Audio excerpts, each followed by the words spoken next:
Ano? Ako'y natutuwa sa Panginoon. Hanggang sa ngayon, totoo po, hindi uhad lang ang aking kapansanan sa paglilingkod sa Diyos. Dahil ako'y niniwala ho ang tunay na may kapansanan, hindi lang ho sa katawan. Ikaw ay pwedeng nakakalakad, pero baldado ka kung hindi ka ginagamit ng Diyos. Ano ho? At ako po ay nagsimula magsuko ng aking buhay way back 1994, if I will not mistaken, Pastor. Hindi ho madali. Hindi ho madali. Bakit ho? Ang klase ko sa Bible School, Pastor, mga architecture, mga architect, engineering, nursing.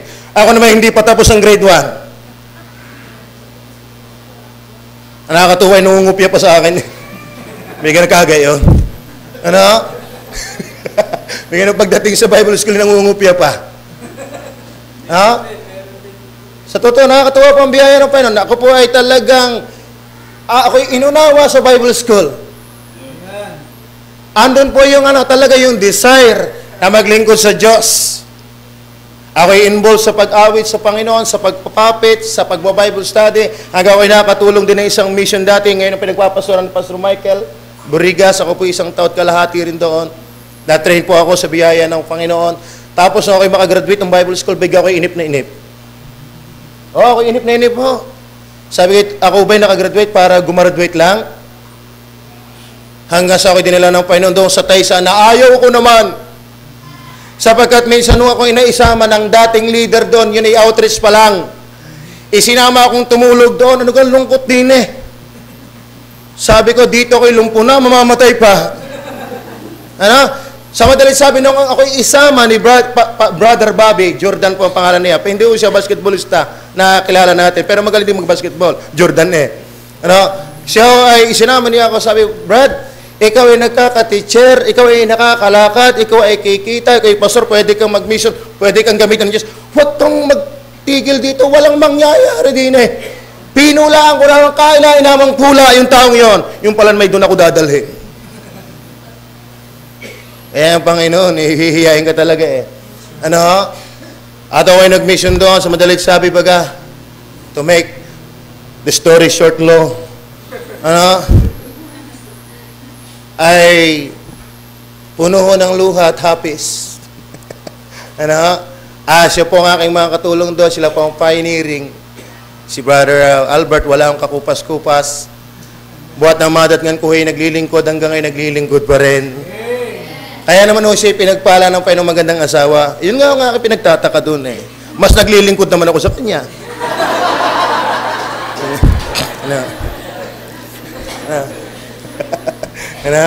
And then, hindi mo madali mag-mission sa tulad ko. Hindi mo madali. Hindi madali. Bukid pa ho yung aming lugar. Tapos, napakaganda ho ng daan doon. May mga residents nga doon na nagpapasuso, tinatamnan ng saging yung daan sa kagandahan ng daan. Ano, para lang mapunan ng politisya, nagtatanim na ng niyog at ng saging. Ibig sabihin, ganun kaganda ang daan. Ano, try to imagine, pero tayo po dinala ng Panginoon. Mga unang-unang taon ho, ang kausap ko lang ito yung mga tuko. Pag ako'y nagpipreach man, minsan wala ho ang kanyang father at sa kanyang mother, ako nagpipreach mag-isa. May naimi naman yung tuko. Magaling pa yung tuko, bless na bless. Ano? May pagkakataong ako nagpe-prayer meeting, ako lang. Ang hirap ng buhay na yun. Pero pala konting tiis nga lang pala, pastor, ngayon ay biyaya ng Diyos. Ano ha? Kaya nung iniisip pa lang namin kami may organize, ang pangalan natin, God is able. Bakit? Ay, disable ako eh. But our God is able. At ang atin ng lugar ay talagang madi-disable ka bago ka dumating. Almost 2 kilometers away from the main road. Ang napunta ho doon, mga naghahalamlaan ng baka. Paano magsusulwin ka doon? Hindi maliligtas yung baka. Ano? Pero biyaya ng Diyos. Amen. Ngayon po ang ating membership nasa 104. Meron po tayong 8 workers. Graduate na ang isa. Nakabili na po tayo ng property. Pero nung makita kong magtutulong pala kayo, binabawi ko ho. Wala pa ho kaming nabibili ni kahit konti. Pero Pastor, hindi pa huli. Sa building. Yeah. Okay. At almost 2 years na po ang church ay nagdidiin ng kadakilaan ng Panginoon. Sabi ko po sa church, as long as I live, wala tayong pag-uusapan kundi Diyos. Wala. Hindi bagay na Church of God, tapos ang Diyos, hindi pag-uusapan. Dakilaw ang Panginoon. Kaya ho ngayon, pag ako iniimbitahan, wala akong ipapangako sa kanilang mensahe, kundi Diyos. Sapagkat ako iniwala, the best message is God, not the messenger itself. I cannot entertain you. Hindi ako katulad ng inaasahan ninyong magaling. Ang magaling ay ang Diyos. Amen? Tayo mag-closing. Okay. Pakibukas po, pakitayo po kayo as we respect the Word of God. Sa Isaiah, yes. Isaiah chapter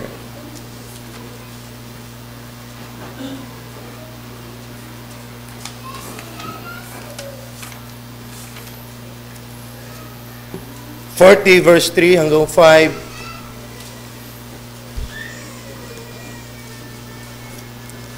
Isang biyayang ikaw ay maligtas.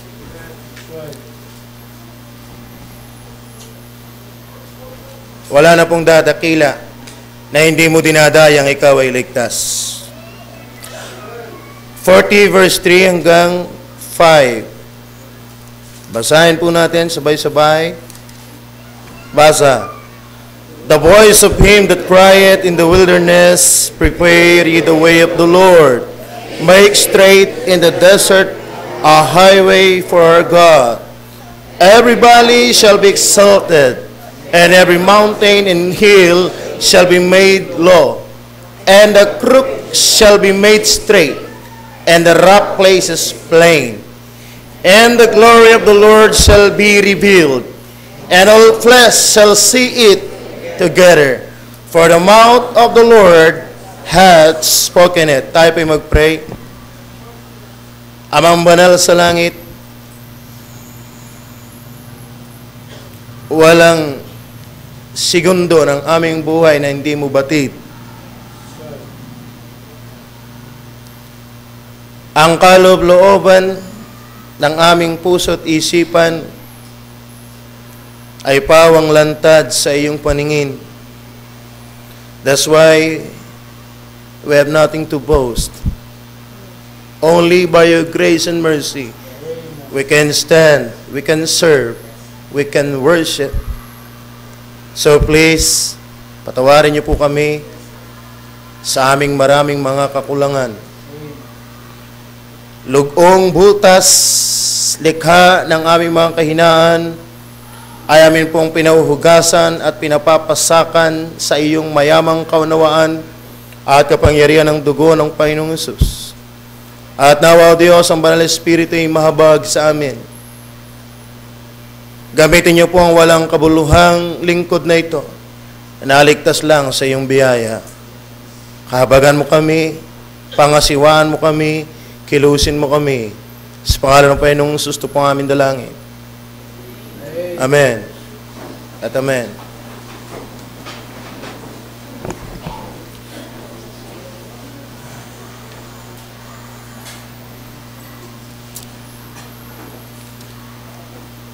Nais ko pong dalhin po kayo sa isang usapin na kinuha ko po sa talatang verse 5. And the glory of the Lord shall be revealed. To remove every obstacles mentioned above the verses of this prophecy, to give further display of the character of the Redeemer, He enlarged more the beauty of the glory of God. God must be revealed unto us. The word revealed from the Hebrew word na ginamit diyan ay gala. Ang inyong lingkod ay gala.